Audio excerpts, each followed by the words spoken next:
everyone's favorite show of the week, Jobbers Need Love 2. And we're going to start it off this week for the last time until the next season, which maybe there will be a next season, of Tough Enough. This week, I'd have to say, was one of the worst episodes, if not the worst. After finding out some information that I'll talk about a little later on, it can only make me conclude that this entire contest it was complete bullshit. And it just really kind of ticked me off. But let's get into the show, and then we'll talk about that a little afterwards. We recap the entire season from day one. I mean, if they're gonna do this, I didn't even see the need to, watch the season. I mean, I should have waited for this episode because the entire season was a waste. They spend pretty much 5 minutes and they hit on every memorable point of the show. So yeah, it was kind of, I don't know, pointless. They don't even just follow the journey of Andy or Luke. They recap the entire season. But we start the episode off in Tampa, and Andy is back home with his family, and because FCW is in Tampa, but we later find out that it doesn't matter, he just lives there because he was in FCW prior to this. We see his wife, who is hot, but she's pregnant, of course, like he said. We see Andy training and unleashing his silent rage. And they do a lot of unconventional training here. Well, I mean, it's not unconventional, but it's, I guess it's what we call in my high school strongman training, where he's doing a lot of tire flips and a lot of I don't know, he's not weightlifting and not using, I guess, conventional exercise equipment or things you would see in a gym. He's mostly outside doing, that kind of stuff. Then we cut to Luke, who's back in Auburn, Maine, and is partying non-stop. Both Andy and Luke, like I said, doing unconventional exercises. Luke was kind of even more weird. He just went out into one of the forests, and, they cut some logs for him, and he was, working out with, I don't know, probably 20, 30-pound logs. Luke says that his arrogance is just his intensity.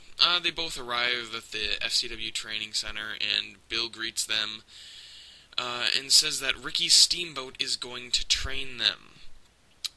Ricky Steamboat takes credit for training a number of the current stars out there, churning out Sheamus and Alberto Del Rio, but he calls him Albert.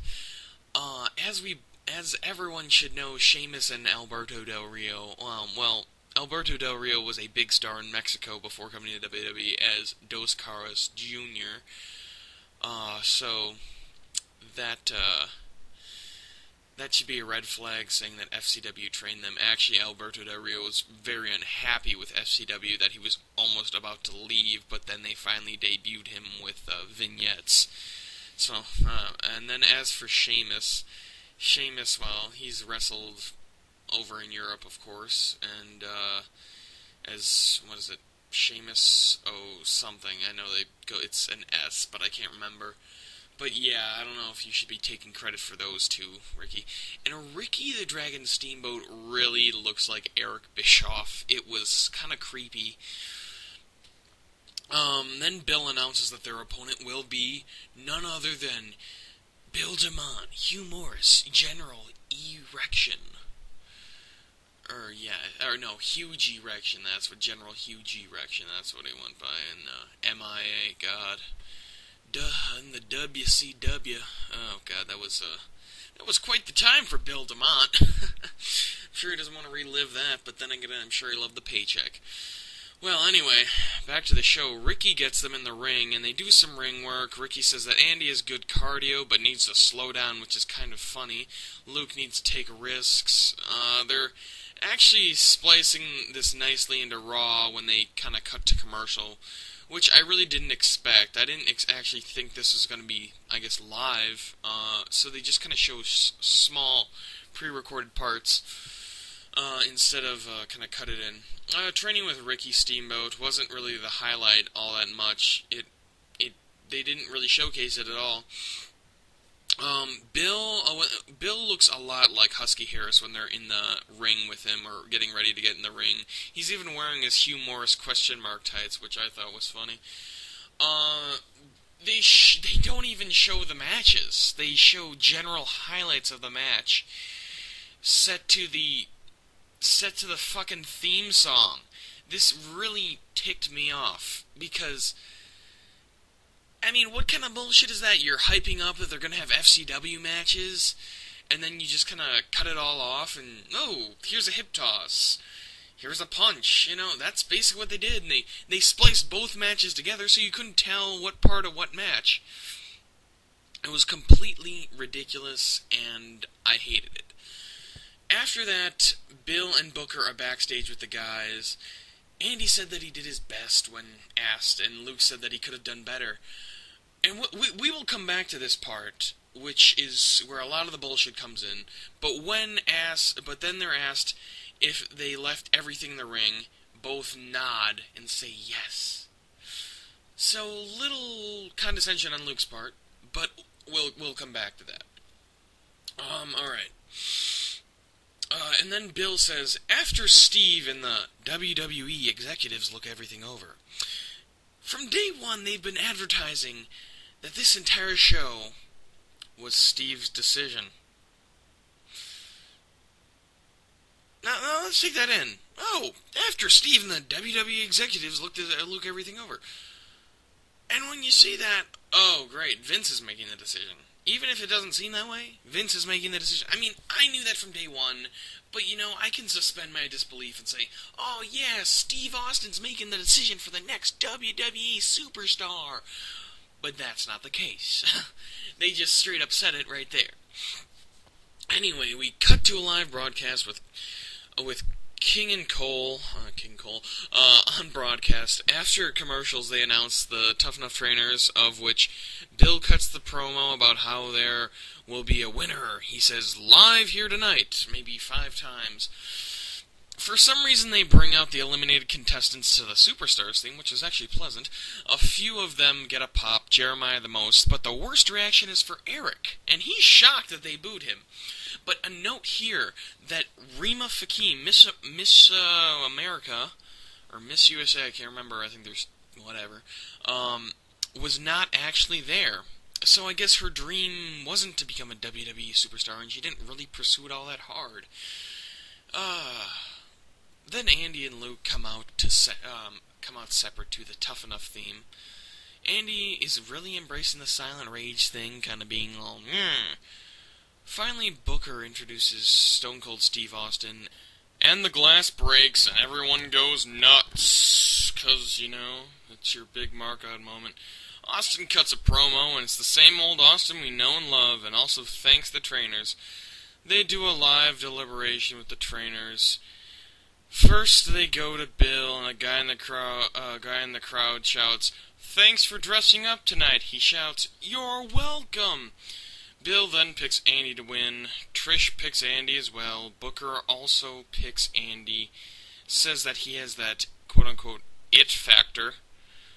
Austin then asks Luke what he thinks of Andy.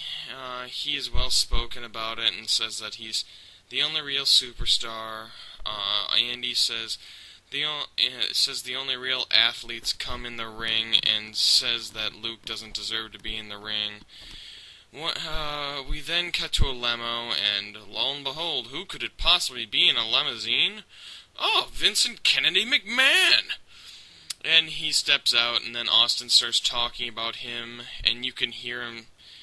Austin say, "Get your ass out here, you pompous son of a bitch," and then the audio fades out on bitch, so you can barely hear it, but you can make it. You can make it out. After commercial, we cut to Vince strutting out and asks Austin for a hug. Then Austin offers him a stunner, to which the fans yell, "Stun his ass!" Vince then asks the guys why they think they should stand in this ring, and all other Tough Enough contestant, Vince is standing in the ring, and he asks the guys why they should be in the ring. And just to note, all the other Tough Enough contestants are now gone. Andy replies, "I guarantee you," and then Vince cuts him off and doesn't get the finish. Luke then just says that he's the best man for the job. Then we are now live on Raw. And Vince announces that, then Vince says he's made up his mind, but Austin then says that it's not his decision to make. Yawn. No suspense, nothing, because it's bullshit! Austin announces the winner to be Andy, because Stone Cold said so. Luke hands Austin his belt, and then Vince welcomes Andy to the WWE by slapping him, and Andy sells this like death. He falls to the ground, and then he finally gets up, and then Austin stuns his ass, which he no-sells the stunner. He basically gets stunned and then rolls out of the ring. Austin's music hits, and they toss him beer, and him and Vince, just have beer and whatnot. And then R-Truth interrupts, and comes out in a Confederate Army uniform and dances and talks about little Jimmy. And that's the lead into Raw, which I'm sure the rest of the guys will cover. But now let's talk about what I thought was extreme and utter bullshit. After finding this out, I mean, I've announced and I've known that, that Andy, he's been training for about 8 months. But most of his work has been in, FCW. So he's been in WWE's developmental territory for quite some time now. I mean, he's a big guy. He was on, like, the practice squad for the Miami Dolphins, and I think he frequently went to camps. He played, I know he played football at, like, I want to say, Florida International or something like that. While, he's a big guy, and that can't be overstated. And that's what that it factor is. But the biggest thing is that only 3 people had a chance in this competition. Because they're only looking for another big guy or a pretty girl. And Christina Crawford, who is Alicia Fox's real sister, has also been in FCW. Christina and Andy were put in this competition to win it. Pretty much no one else had a chance. And that's how this contest was put together. This contest was Andy's to win, and then they brought in Eric, the tall guy with the fro, but he showed up out of shape, so he had no chance. This whole contest has basically been a sham, and I've wasted, 10 weeks watching? I hope they're happy. And the only reason Christina wasn't in the finals is because she got injured. I mean, Luke had no chance. I mean, let's recap to the FCW matches that they didn't show because they had to be terrible. But what they did was, like I said, they spliced them together and they just showed, I guess, highlights, barely that. But there was a small pop. There was an actual pop in the FCW arena for Andy, because they know who Andy is. Luke, on the other hand, is just like, who the hell is this guy? And you know, I thought, you know, there could have been something there. But then again, FCW is a total sham too, because because when they bring you up, you have to be able to draw money usually, and their idea of drawing money in FCW is who can hand out the most free tickets to their friends in Tampa. You know, there's so many problems. Basically, the contest is bullshit, and and above all things, I mean, Luke had no chance to win because he's just too small. And when Booker says that Andy has that it factor is that he's just tall. He is zero charisma, and the only reason the crowd wanted Andy to win because they hate Luke so much because he was painted as a douchebag the entire season. Not to say he wasn't a douchebag, and also you could tell Andy was going to win just from the tapings. You could tell because the FCW crowd knew he was, so Bill's thinking, oh wow, this is great, they love him, and Luke who? But then, when they go back home, when they go to their homes, you see Andy's training with his wife, he's doing real tough, but when Luke gets there, Luke gets to Auburn, Maine, or wherever the hell he's from, you see him, he's like, oh, I've just been partying. Once I get on the road, that's my lifestyle. I just want to be partying. And that's... This whole entire contest was just fucking ridiculous. I mean, the only reason anyone wanted Andy to win was because he wasn't Luke. I mean, it's like they planned this out from day one. They're like, okay, Luke, you're gonna get a lot more screen time if you just act like a dick. God. And you know what? I actually kind of liked Andy. But now that I know that this whole contest was just completely rigged, and not just a little bit, I mean, no one had any chance. I mean, the thing is, Luke, they see Luke as a vanilla midget who's got nothing to him. I mean, granted, Luke reminds me a lot of The Miz. In the context that people hated him, and, I mean, the thing is, they painted Luke out to be, like, kind of a real-life version of The Miz, because this is reality TV, while this is the WWE over here on the other side. WWE, it's sports entertainment. Tough enough? Well, reality show. This guy's actually a dick. Miz, he just plays a dick on TV. But they're basically both the same thing, because I'm going to quote Lance Storm from, episode 4 of World of Hurt. The only thing faker than wrestling is reality TV. And that's really all I have to say about Tough Enough. And, you know what, now that I know all this stuff, now that I've read more on the dirt sheets, and you know, it all adds up.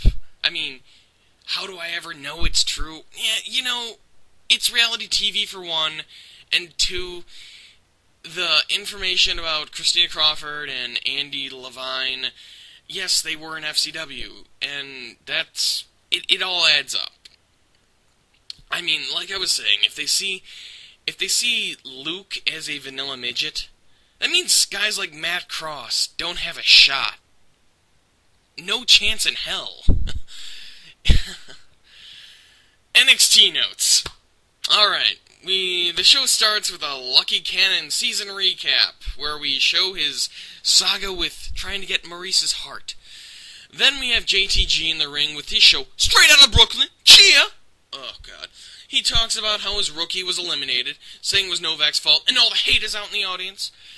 Then JTG brings out Yoshitotsu to get to the bottom of why Byron Saxton was eliminated. JTG asks Yoshi why he thinks that Byron was eliminated, cuts him off, and says that Byron says that if JTG was his pro, he'd still be on the show. Basically, this segment is meant to make Yoshi look like a geek, and well, he does. JTG says that he has a big dick and Yoshi has a tiny dick and couldn't be Maurice's girlfriend anyway. But instead of saying dick, they say wallet. But we all know what they're saying, and then JTG's like, y'all have dirty minds! Yoshi says that JTG his show shouldn't be called Straight Outta Brooklyn, it should be called Straight Outta Yo Mama. After that segment, thank God, JTG hits Yoshi and then runs off. Then Matt Striker comes out and announces that JTG and Yoshi will have a match. This is quickly becoming the new superstars by having these guys wrestle instead of the rookies. Also, I think Matt Striker is the GM of NXT. I'm not quite sure, though. We got a commercial for Raw, and it advertises Stone Cold as the GM, and that it's WWE All-Star Night with a double show, 3-hour Raw, and both Raw and SmackDown will be on the same show. So that means we'll get a bunch of zany and wacky crossover matches and stupid segments. Maybe we can see Zack Ryder fist-pumping with Jinder Mahal. Woohoo! We come back and the match is in progress. A number of punches and Irish whips, a botched spot where Yoshi goes for some chops and JTG tries to duck one, but Yoshi shoots low and hits him in the face, to which the announcers were like, did he just hit him in the face?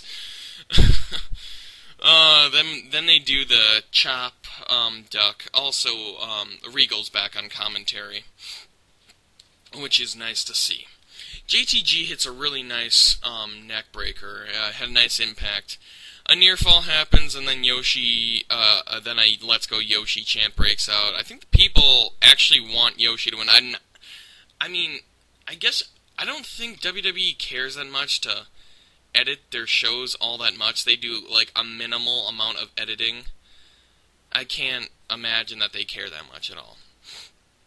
Yoshi breaks out chopping and kicking combos, gets a heel kick, and then he hulks up and goes for a roundhouse kick, but JTG dodges and counters.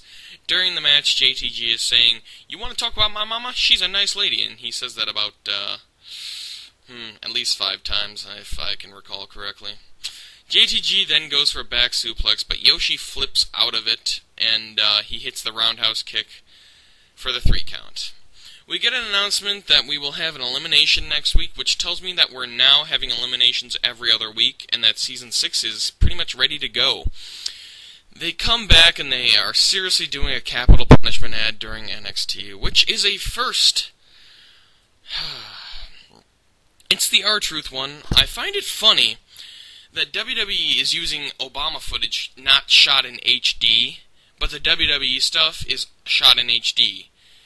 Which tells me that C-SPAN can't afford to broadcast in HD, but nonetheless, it really destroys the already thin line of illusion. We cut to Conor O'Brien thinking about breaking boards, and then Hornswoggle comes in and tries to break the board. Then Titus O'Neil's there, and he uses Hornswoggle as a battering ram like they did last week to get the win. Then Vladimir Kozlov says, "Looks like how you say, made it the win," because Titus O'Neil's claim to fame, need I remind you, is his stupid speech from NXT Season 2, "Make it a win." If you're gonna make it a win, make it a win. Ugh. Next match is announced as Darren Young and Chavo Guerrero versus Conor O'Brien and Vladimir Kozlov. During the match, Regal brings up that Darren Young was in Nexus, and someone needs to remind Regal about the 3-month rule, where if it didn't happen 3 months in the past, it didn't happen at all. No one's supposed to remember that. The match early is full of grappling. There really isn't much to the match. It's just, I guess, some typical tag team stuff. Then we cut to commercial, fairly quickly. We come back from commercial with Young having O'Brien in a bridge pin, which is nice to see because we don't see it too often. Regal finally commenting about how Chavo and Young actually tag team wrestle properly. I think he actually says wrestle too, I can't remember. I don't think he's saying tag team entertain. Kozlov gets the hot tag and starts dominating, but Young, he gets Young in a fireman's carry and tosses Young over the top turnbuckle, but Chavo gets involved and halts Kozlov's momentum.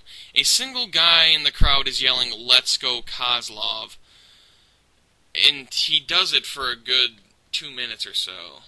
So I don't know if Kozlov got his best friend ringside seats, but it was kind of awkward for that guy. It had to be. Young tags in and exposes his knee and knees Kozlov in the face, hits him with a neck breaker for a 2 count. Young and Chavo have been continually punishing Kozlov for quite a while in the match, but here's the big finish. Kozlov gets a back body drop on Chavo, then Kozlov can be heard saying something, they were calling a spot, don't know what, but O'Brien gets the hot tag, then Chavo tags in Young. O'Brien clotheslines Young, then hits a flapjack, then gets a 2 count. Chavo breaks it up, then Kozlov gets in, but runs over the ropes that were pulled down. Connor then throws Chavo over the ropes, and then Young hits a gutbuster on O'Brien for a 3 count. Yeah, because O'Brien turned his back, which is a rookie move and whatnot. After commercial, Hornswoggle and Titus O'Neil come out. O'Neil is going to face Lucky Cannon, who comes out with Kid and Maurice. Lucky is sporting his Ric Flair robe. Maurice's purse apparently costs $3,500 and is a Chanel purse. Thank you, Todd Grisham. I think it was Todd Grisham. It might have been Regal, and I expect Regal to know this stuff because he's English or British, whatever he is. Anyway, in the match, Lucky hits a nice missile drop kick from the middle rope. Hornswoggle is squirming watching Titus O'Neil getting dominated by Lucky Cannon. O'Neil has gotten virtually no offense in at this point in the match. The match kind of reminds me of Kid versus Beretta on Superstars. It has a lot of submission holds.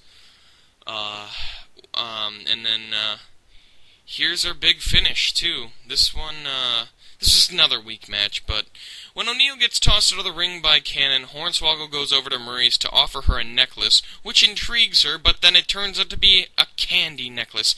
Then Horny starts to hug her leg. I'm sure would have been humping if WWE wasn't PG. She starts to hit him with the purse, but then Hornswoggle grabs one of the purse straps, and then they rip the purse in half. Then she yells to Lucky and complains, and I'm pretty sure that she's saying that it was a fake purse. Lucky has his back turned, then Titus hits the Clash of the Titus for the 3 count, which is that sit-down, which is the sit-down spine buster. Hornswoggle and Titus celebrate in the ring with the dog bark. Yeah, I don't know why I watch NXT either. NXT Season 4 was good. Daniel Bryan and Derek Bateman were funny. It was fantastic. He had a lot of character. Byron Saxton is a character too. He's good.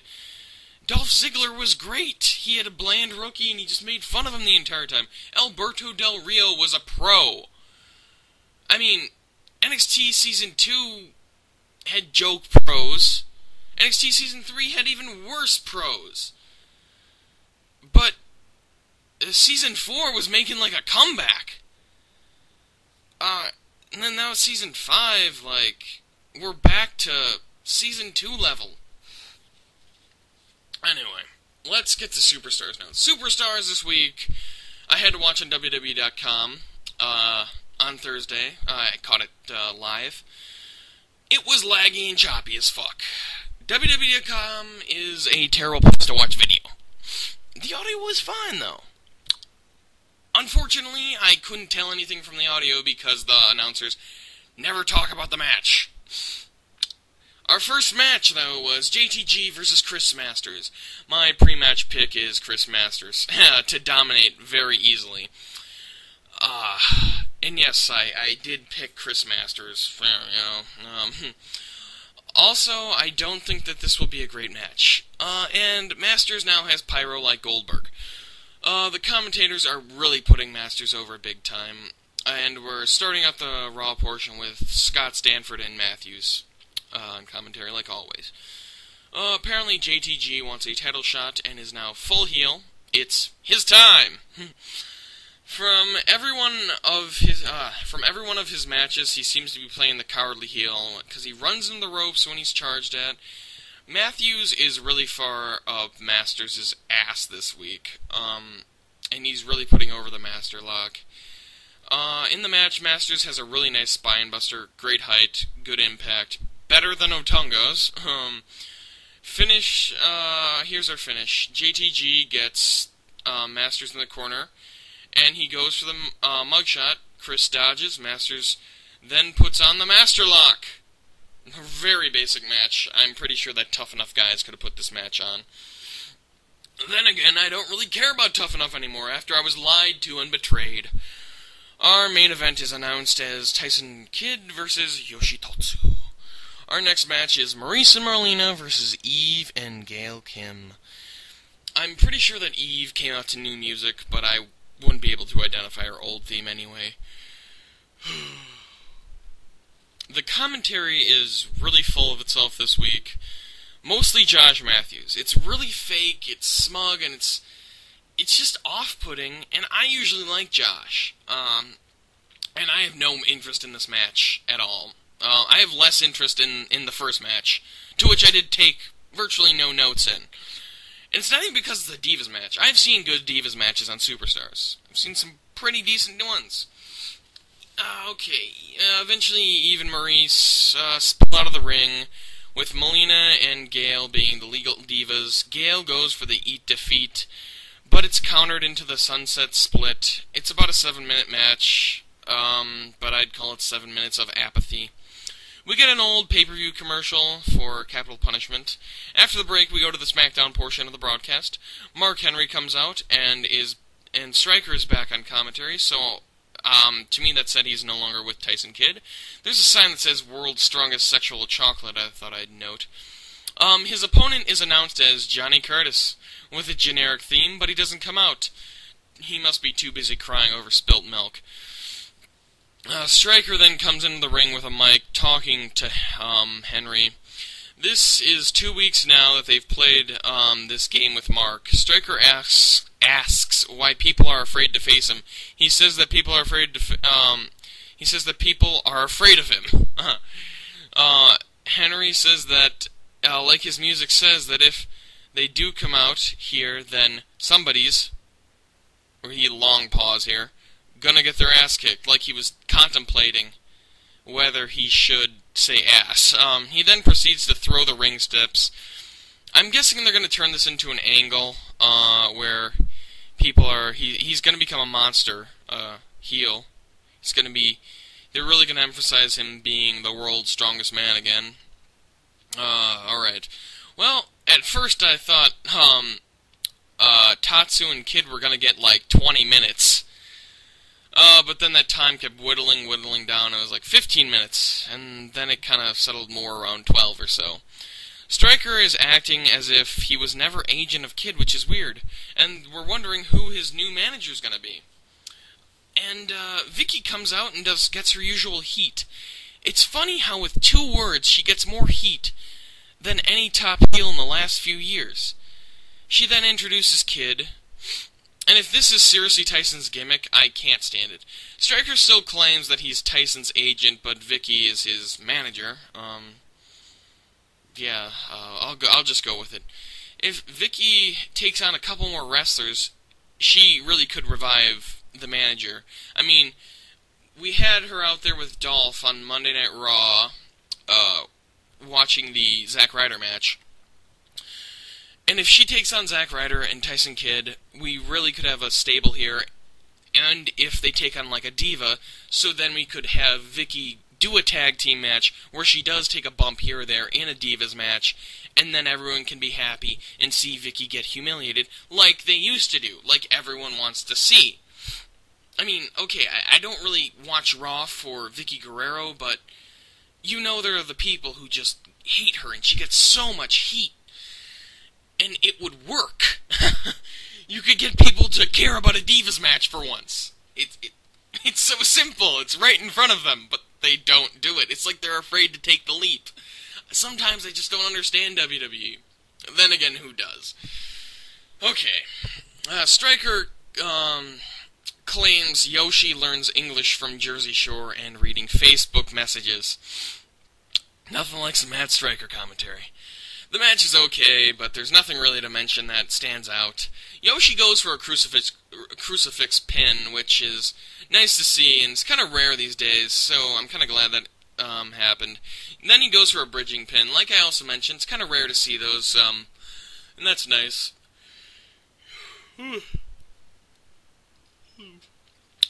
Yoshi gets another 2 count with a heel kick. Yoshi is showing some wear and tear after that. Back from commercial, we see Kid dominating now. Kid working the knee of Yoshi, well, and Yoshi's actually showing it. Guy yells, "Vicky, marry me," in the crowd. That was funny. Stryker gives a great suggestion for Capital Punishment. Kid versus Sin Cara or Daniel Bryan. It honestly sounds like a great match. I'd watch it. I'd almost think about buying it.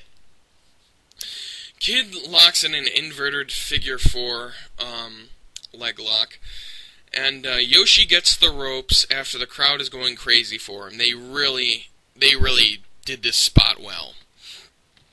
Yoshi eventually hits the roundhouse kick and gets the 3 count on Kid. It was a good finish, but a brutal lead up into the match. Superstars this week was, weak, but tough enough. After weeks and weeks of me giving good grades to you, you are getting an F. Fuck you, Tough Enough. I did not care about the finale. Just show Jeremiah, someone with charisma. The thing is, about Tough Enough is, we're not even gonna see Andy. You mean, you had fucking Vince bury him? He sold a slap worse than the stunner. Sold a slap from Vince McMahon worse than the stunner. It's terrible. One of your most over moves pales in comparison to a slap from Vincent Kennedy McMahon. F. Fuck. Fuck this show. NXT will probably be getting the best grade of the week. I will give that a C+. And, Superstars is getting a D+. I've got nothing else to say. I'm very disappointed in this week. But how... But maybe I'm holding the shows I watch up to higher standards than they should be. I'm a little speechless. It's the Arrow for the dark match. See you next week. Fuck Tough Enough. I'm glad it's over.